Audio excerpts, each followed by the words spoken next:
அனைவருக்கும் வணக்கம். சமீப காலத்தில் ஒரு 2 நாட்களாக சென்னையில் நடந்த விழாவில் எச்சை பொறுக்கி, பாலியல் பொறுக்கி, அரசியல் அனாதை சீமானை தரைக்குறைவாக அதர்மம் மனோஜ் பேசிவிட்டார் என்ற காரணத்துக்காக வன்மத்தை கக்கும் வகையில் ஆபாசமாக எழுதுவதும், திட்டுவதும், மிரட்டுவதும், தொலைபேசி அழைப்புகளில் தொடர்ந்து அழைத்து கொண்டிருப்பதுமான காலித்தனமான வேலைகளை இந்த நாம் தமிழர் குஞ்சுகள் செய்து கொண்டிருக்கிறார்கள். உங்களுக்கெல்லாம் சொல்லிக் கொள்வது ஒன்றே ஒன்றுதான். இது நூற்றாண்டு கண்ட இயக்கம்.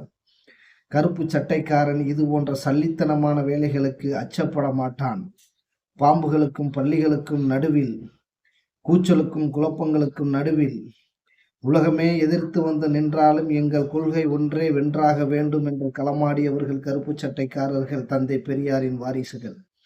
ஆகையால் சமூக வலைத்தளங்களில் களமாடும் இந்த அல்லக்கைகளை நாங்கள் ஒருபோதும் ஒரு பொருட்டாக நினைப்பதில்லை. களத்தில் சந்திப்போம்.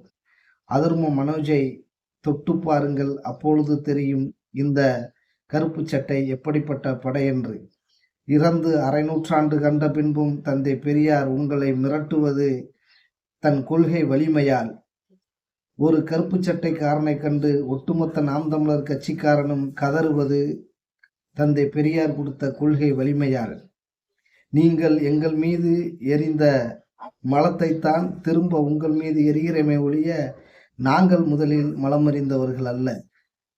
எங்கள் தலைவரை இழிவுபடுத்தி, அவமானப்படுத்தி, அயோக்கியத்தனமாக அவதூறு செய்த அயோக்கிய நாய்களை அம்பலப்படுத்த வேண்டியது தந்தை பெரியாரின் தொண்டர்களின் கடமை. அதை மனோஜ் சிறப்பாகவே செய்து கொண்டிருக்கிறார்.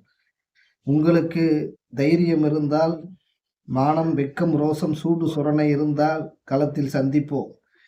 தந்தை பெரியார்களுக்கு நாங்கள் கடமைப்பட்டவர்கள்.